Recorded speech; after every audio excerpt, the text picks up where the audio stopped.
এখন পেয়ারা মন করে খাওয়া যায় না। ও বন্ধু, পাকার আগে আগেই পোকা বসত বিটা বানায়। ছোট্ট একটা বড়ুই বাংলাদেশের প্রিয় একটা ফল, বাড়ির আঙিনায় আঙিনায় হয়। আপনি মন মতে পাকা বড়ুই খাইতে পারেন না, কীটনাশক ছাড়া পোকা এসে বসত বাড়ি বানায়। আছে না নাই? আমি এই বট দেখেছি, আমার বাবা কাঁঠাল কিনে নিল বাসায়। আমি দেখলাম কাঁঠাল ভাঙ্গার পর অনেক মজার কাঁঠাল, কিন্তু তার পুরো কোষ, পুরো কোয়াগুলোর চারপাশে বন্ধু পোক লড়াচড়া করতেছে। এগুলো কেন রে? আল্লাহ না বলেছে? এখানে হাফেজ সাহেব আছে, কোরআন আছে। আল্লাহ কোরআন শরীফের 30 পারায় সূরা ইনফিতর, আপনারা একটু মন দিয়ে শুনবেন। ইনফিতরের মধ্যে আল্লাহ বলেছেন, ফি আই সূরাতিম মা শাআ রাক্কাবাক। আল্লাহ ক্রিয়েটেড দ্য মাইন্ড। আল্লাহ বলেছেন আল্লাহর মন মতো করে আমাদেরকে গঠন করেছে। সূরা 3 এর মধ্যে ঢুকে নতিন ওয়া যাইতুন ও তুর সিনিন, সূরার নাম শুনছেন কিনা? এটাও কোরআন শরীফের 30 পারায় আল্লাহ বলেছেন, লাকাদ খালাকনাল ইনসানা ফি আহসানি তাকওয়িম। আল্লাহ আসমান জমিন চন্দ্র সূর্য যা কিছু আছে বন্ধু 18,000 মাখলুকাতের মধ্যে সবচেয়ে সুন্দর করে সৃষ্টি করেছে মানুষকে। একদিকে বলেছেন সব কিছুর চাইতে সুন্দর, আরেকদিকে বলেছেন ইচ্ছে মতো করে আমাদেরকে বানাইছে। তারপরেও কেন গো আমাদের জন্য এত গজব অপেক্ষা করতেছে? আল্লাযী খালাকাল মাউতা ওয়াল হায়াতা লিয়াবলুওয়ান নাস। আল্লাহ রাব্বুল আলামিন ইনশিওর করে দিয়েছেন বন্ধু, জীবন যিনি সৃষ্টি করেছেন, মৃত্যু তিনি সৃষ্টি করেছেন একমাত্র মানুষকে পরীক্ষা করার জন্য। কি করার জন্য? কথা বলে না কেন? জীবন মরণ দিয়েছেন মানুষকে পরীক্ষা করার জন্য।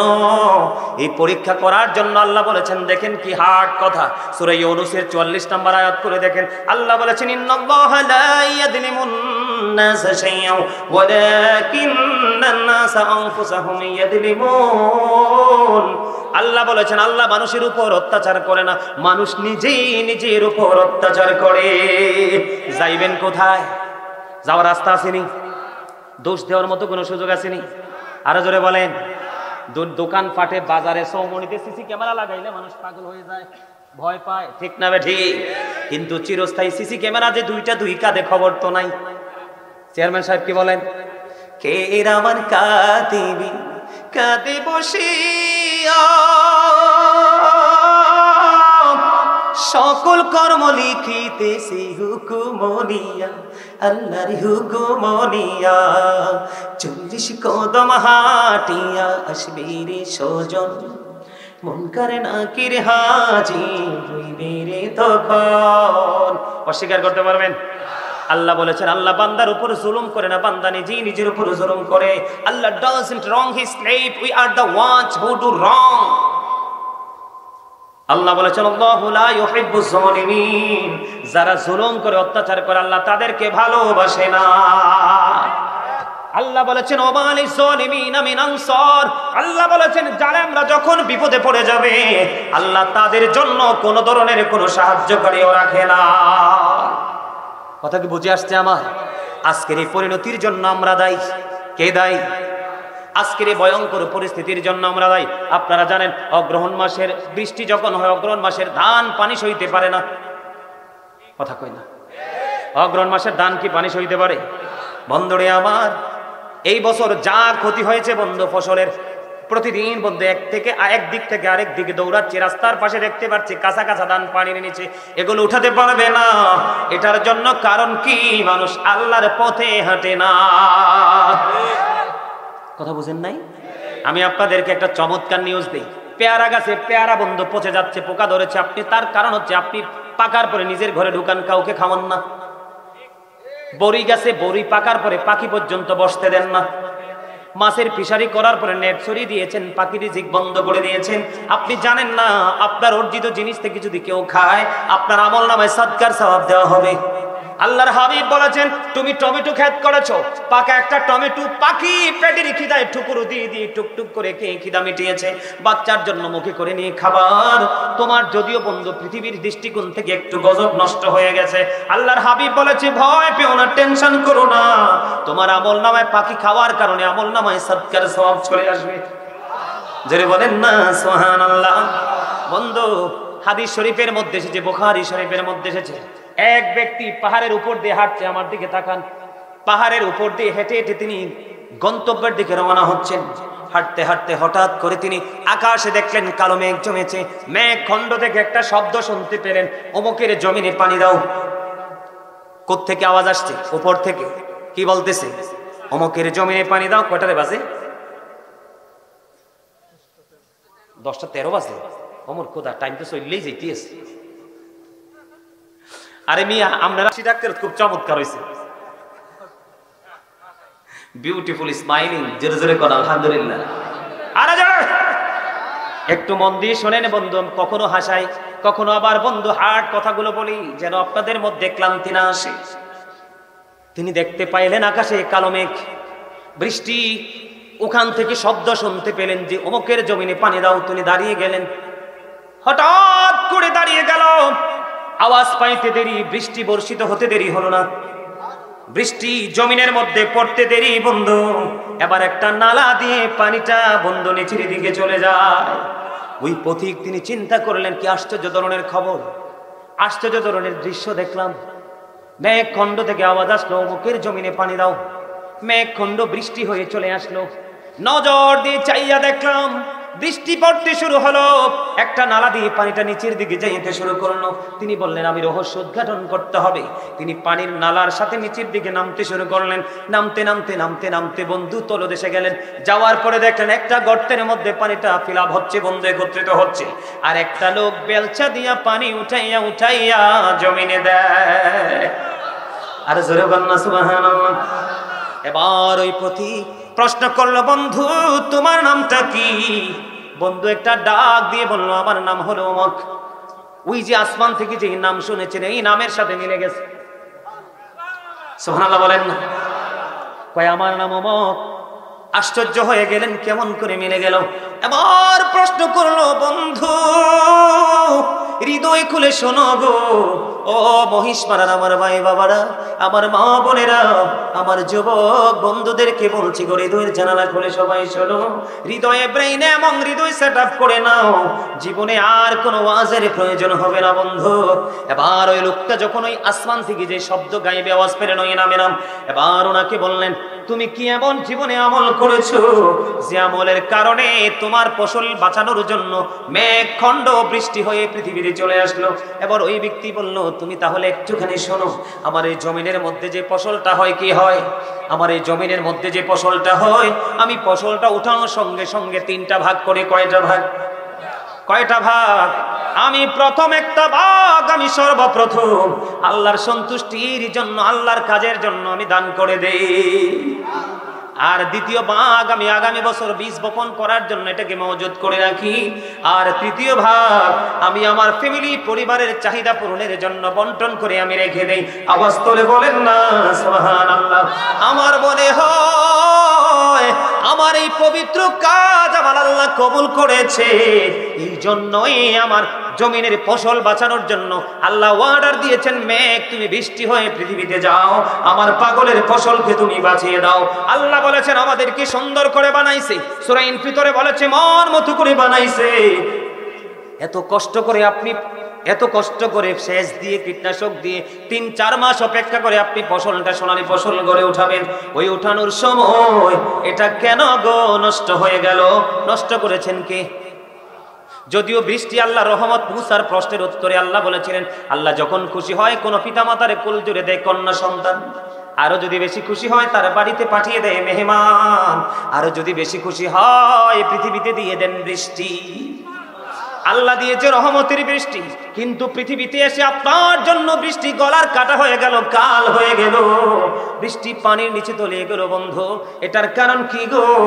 আপনাকে চিন্তা করতে হবে। এটার জন্য দায়ী কেউ নয়, এটার জন্য দায়ী হলেন আপনি নিজেই। আরো জোরে বলেন ঠিক না বেঠি? আর জোরে। আল্লাহ রাব্বুল আলামিন দৌলত দিয়ে মানুষকে পরীক্ষা করে। আমার দিকে তাকান, আলোচনাটা শেষ করে তারপরে আমি একটু কাজ আছে বাকি। কোথায় যান? আপনারা কি চলে যাবেন? পীর সাহেব কেবলা আসতেছে, তো যাবেন আপনারা? সবাই থাকবেন তো? আলহামদুলিল্লাহ বলে। আর একটা হাদিস শরীফ বুখারী এবং মুসলিম শরীফ থেকে, বন্ধুরে আমার, বনী ইসরাইলের 3জন লোক। কয়জন লোক? কথা বলেন। স্টেজে যারা থাকে তারা একটু জোরে কথা কইতে হয়, কারণ তাদের মর্যাদা তো অন্যরকম। সবার উপরে না, ঠিক কিনা? মনে কি ঠিক কইছি? হ্যাঁ, এককালে ঠিক কথাই কইছি। আলহামদুলিল্লাহ। কোন তিনজন লোক? কয়জন? আপনাদের বিবেকটাকে আরো বেশি আমি শার্প করার জন্য, অ্যাক্টিভ করার জন্য বলছি বন্ধু। কয়জন লোক? একজন হলো কুষ্ঠরোগী, আরেকজন হলো টাক মাথাওয়ালা, আরেকজন হলো অন্ধ। আল্লাহ তিনজন লোককে পরীক্ষা করবে, আল্লাহর মনে চাইছে পরীক্ষা করার জন্য। এখন সর্বপ্রথম একজন ফেরেশতা পাঠিয়ে দিলেন তার কাছে। আয়েশা কুষ্ঠরোগীকে বললেন, তোমার পছন্দ কি? কয়, আমার পছন্দ হলো এই স্কিনের জন্য, যেটাকে হাদিসের ভাষায় কখনো ডবল রোগ বলা হয়, শ্বেত রোগ আমরা যেটাকে বলি, হাদিসের ভাষায় ডবল এবং কুষ্ঠ রোগ বলা হয়। আমরা বাংলাদেশে বলি এটাকে শ্বেত রোগ, মানুষের চামড়া সাদা হয়ে যায়। ওনাকে বলল, তোমার পছন্দ কি? কয়, আমার পছন্দ হলো সুন্দর স্কিন। ফেরেশতা তাকে দোয়া করে মেসেজ করে দিলেন, স্কিন ভালো হয়ে গেল। কয়, তোমার কোন মাল বেশি পছন্দ? কয়, ওট। তাকে গর্ভবতী একটা ওট দিয়ে গেলেন, একবারে বাচ্চা প্রসবের সময় কাছাকাছি এমন সময় একটা ওট দিয়ে তিনি চলে গেলেন বন্ধু টাকমাতাওয়ালার কাছে। স্টেডিয়াম আমরা কই না তোর মাথাটা স্টেডিয়ামের মতো খালি। এবার ওনার কাছে গেলেন, তো কয়, তোমার পছন্দ কি? কয়, আমার পছন্দ হলো চুল। চুল মানুষের কেশেই কিন্তু ভেষ, আঞ্চলিক ভাষায় বলছে মুরব্বীরা, ঠিক কিনা বলে? দেখবেন চেহারাটা যদি বন্ধু একটু খারাপ হয়, চুলটা যদি সুন্দর থাকে তারে মায়া লাগে। কয়, আমার চুলের জন্য সুন্দর দেখা যায়, আমার পছন্দ হলো চুল। তখন তিনি মাথায় টাচ করে দোয়া করে দিলেন, চুল গজাইলো। কয়, তোমার পছন্দ কি? কয়, আমার পছন্দ হলো গাভী। ওনাকে বাচ্চা প্রসব হবে এইরকম একটা গর্ভবতী গাভী দিয়ে চলে গেলেন তিনি আরেকজন অন্ধর কাছে। অন্ধকে যেয়ে বললেন, তোমার পছন্দ কি? কয়, চোখের দৃষ্টি নাই, আমি পৃথিবী দেখতে পাই না, আমার পছন্দ হলো চোখের দৃষ্টি। মেসেজ করে দিল, এমনি করে আদর করে দিল। চেয়ারম্যান সাহেব আমার কাছে আছে, এই জন্য মাইন্ড করেন না, মোহাব্বত করে করছি। বন্ধুরে আমার মেসেজ দিয়ে দিল, তখন তার চোখের দৃষ্টি ফিরে পেল। কয়, তোমার পছন্দ কি? কয়, আমার পছন্দ বকরি। এবার তাকে গর্ভবতী একটা বকরি দিয়ে তিনি চলে গেলেন। চলে যাওয়ার পরে দিন চলে গেল, সময় চলে গেল, মাস চলে গেল, বছর চলে গেল। চলতে চলতে চলতে চলতে একদিন জনৈক ব্যক্তির স্রোতে আমার আল্লাহ ফেরেশতাটাকে আবার পাঠালেন। সর্বপ্রথম জনৈক ফেরেশতা যে তিনি জনৈক ব্যক্তির স্রোতে আসছেন, একেবারে দুর্বল, একেবারে দৌলতহীন, একেবারে স্বাস্থ্যটা উইক। এটা তো আল্লাহর একটা কৌশল। তিনি এবার সেই কুষ্ঠরোগীর সাথে দেখা করলেন। দেখা করে বললেন, আমি একজন পথিক, বিপদে পড়ে গেছি, আমাকে একটু সাহায্য করো না। এবার তিনি বললেন, না না, আমি তোমাকে সাহায্য করতে পারবো না, এগুলো আমার পূর্বপুরুষ থেকে পাওয়া সম্পদ। জোরে জোরে কন্যা নাউজুবিল্লাহ। আমার হাদিসের ভাষাকে বুঝতেছে? ফেরেশতা কিন্তু একজনে আগে দিয়ে গেলেন, মান উপকার করে গেলেন, পরে পরীক্ষার জন্য আসছে। ইনি বলছেন, এগুলো আমার পূর্বপুরুষ থেকে পাওয়া। ফেরেশতা বলে, না রে না, আমার মনে হয় আমি তোমাকে চিনি, আমি তোমাকে চিনি, তুমি আমাকে সাহায্য করো। কয় না। কয়, তুমি যদি মিথ্যে বলে থাকো তাহলে যেন তোমাকে আল্লাহ আবার আগার জায়গায় নিয়ে যায়। নাউজুবিল্লাহ বলেন। আল্লাহটা কবুল হবে কি হবে না? এবার বন্ধু গেলেন ওই টাকমাথাওয়ালার কাছে, ওনার কাছে আগের মতো গিয়ে সাহায্য চাইলেন। উনিও প্রথম ব্যক্তির মতো বন্ধু উত্তর দিলেন, না না, দিতে পারবো না, দেওয়া যাবে না, পূর্বপুরুষ থেকে পাওয়া সম্পদ। এবার তিনি এখান থেকে বললেন, আগের মতো যদি তুমি মিথ্যে বলে থাকো তাহলে আল্লাহ যেন তোমাকে আগের জায়গায় নিয়ে যায়। জোরে জোরে কন্যা নাউজুবিল্লাহ। বন্ধুরে আমার এবার চলে গেলেন ওই বন্ধু অন্ধ লোকের কাছে, গিয়ে আগের মতো ওনার কাছে সাহায্য চাইলেন। আমি আরেকটু সুন্দর করে বুঝাইতে পারতাম, সময় কমে, এই জন্য মূল কথাটা আপনাদেরকে শোনাচ্ছি। বকরির মালিকের কাছে গিয়ে আগের মতো যখন চাইলো, চাওয়ার পরে এবার তিনি বললেন, আমি অন্ধ ছিলাম রে, আল্লাহ দয়া করে আমার দৃষ্টি শক্তি ফিরিয়ে দিয়েছে। সুবহানাল্লাহ বলবেন না? বড় লোক দুইটা অস্বীকার করলো, কথা কয় না? বড় লোক দুইটা কি করলো? ওটের মালিক গরুর মালিকের তুলনায় ছাগলের মালিক একেবারে তুচ্ছ, কথা কয় না? আপনারা কি আমরা পছন্দ করেন না? পছন্দ করলে কি না করলে কি, শেষ ভালো যার। আমার যাওয়ার টাইম হয়েছে, পরে আল্লাহর প্রিয় যারা মুমিন, যারা আল্লাহ রাসূলের পাগল যারা, তারা আফসোস করবে, ভাইরে গাজী সাহেব যদি আরেকটু থাকতো। এটা প্রেমিকের জবানের ভাষা হবে তো, আমি চলে যাওয়ার পরে তো এটা ফিল করতে পারবে। কারণ কার উপরে আল্লাহর কখন রহমত ঢুকায় সিনায়, এটা মালিকই জানে। আমি একটা কথা বাণী বলিনি, আপনাদেরকে খুশি করার জন্য বলছি না, সিরিয়াসলি আপনাদেরকে টিপ করার জন্য, দিনের দিকে ধাবিত করার জন্য বলছি। বন্ধু আমি এই জন্য বলে সব সময়, the rich are not always happy, ধনীরা সব সময় সুখী নয়। ঠিকটা বলতে পারছেন না? The rich are not always happy, ধনীরা সব সময় সুখী নয়। The poor are born to suffer, গরিবরা জন্মগ্রহণ করেছে দুঃখ ভোগের জন্য। বুঝে আসে না? গরিবরা যদিও লাঞ্ছিত, অপমানিত, অর্থহীন, বৃত্তহীন, নবীজি বলেছেন আমি যখন জান্নাতে যাব আমার সঙ্গে বিশাল একটা দল সর্বপ্রথম জান্নাতে যাবে, আর এই পুরো দলের মধ্যে সবগুলো মানুষ থাকবে পৃথিবীর গরিব মানুষগুলো। বন্ধুরে আমার, এবার ওই অন্ধ লোকটা বলতেছে হাই রে, আমার চোখটা অন্ধ ছিল রে, কিছু দেখতে পাইতাম না, মালিক দয়া করে আমার দৃষ্টি ফিরিয়ে দিয়েছে, আমার কাছে পৃথিবী সুন্দর লাগে। আমার কোনো দৌলত ছিল না, মালিক দয়া করে আমাকে একটা বকরি দিয়েছে, আপনি নজর দিয়ে চাইয়া দেখেন আমার এখানে যে বকরিগুলো আছে গো, এখান থেকে আপনার যত বেশি চাহিদা মিটাইতে লাগে সব নিয়ে যান, আমি একটা কোথাও বলবো না। জোরে জোরে সুবহানাল্লাহ, আল্লাহু আকবার, ইয়া রাসূলুল্লাহ, আলহামদুলিল্লাহ বলেন না। এবার ওই ফেরেশতা ডাক দিয়ে বলল, রে অন্ধ বকরির মালিক, আমি কোনো পথিক নই, আমি কোনো মুসাফির নই, আমি কোনো অভাবগ্রস্ত নই রে, আমি আল্লাহর প্রেরিত একজন ফেরেশতা। আল্লাহ রাব্বুল আলামিন তোমাদেরকে পরীক্ষা করার জন্য আমাকে পাঠিয়েছে। ওই উটের মালিক এবং গরুর মালিক দুজন পরীক্ষায় ফেল করেছে, তুমি 100% 100 মার্ক পেয়ে 100 পেয়ে তুমি উত্তীর্ণ হয়েছ। বন্ধুরে আমার, বগুড়া থেকে এক ভদ্রলোক ফোন করছে, আমি যখন মসজিদের কাজ করি অনলাইনে যখন দেখছি বগুড়া থেকে ভদ্রলোক ফোন দিয়ে বলতেছে, হুজুর আপনি কিছু মনে করবেন কিনা জানি না গো, আমি আপনাকে অনেক অনেক বেশি ভালোবাসি, এত ভালোবাসি মনে হয় আমার মনের ঘরের ছবি হলেন আপনি। আমি বললাম কেন? কয় আপনার সিনা বড় নবীর প্রেম, আমি আপনার নবীর প্রেমে মুগ্ধ হয়ে গেছি গো হুজুর, আমি চাই আপনার সব কাজে আমি শরীক থাকবো। কি চান? কয় শরীক থাকবো। আমি কই কি চান? কয় হুজুর আমি গরিব মানুষ, বেশি তো তৌফিক নাই, আমি মাত্র 500 টাকা দিব, একটা ব্যাগ সিমেন্ট কিনবেন। আমি কেমন করে তাকে বলি যে একটা ব্যাগ সিমেন্টের জন্য 545 টাকা লাগবে, আমি যেই দোকান থেকে নেই। আমি বলছি ঠিক আছে আপনি 500 টাকা পাঠিয়ে দেন, আপনার এই 500 টাকায় একটা বস্তা সিমেন্ট আমি লাগিয়ে দেব।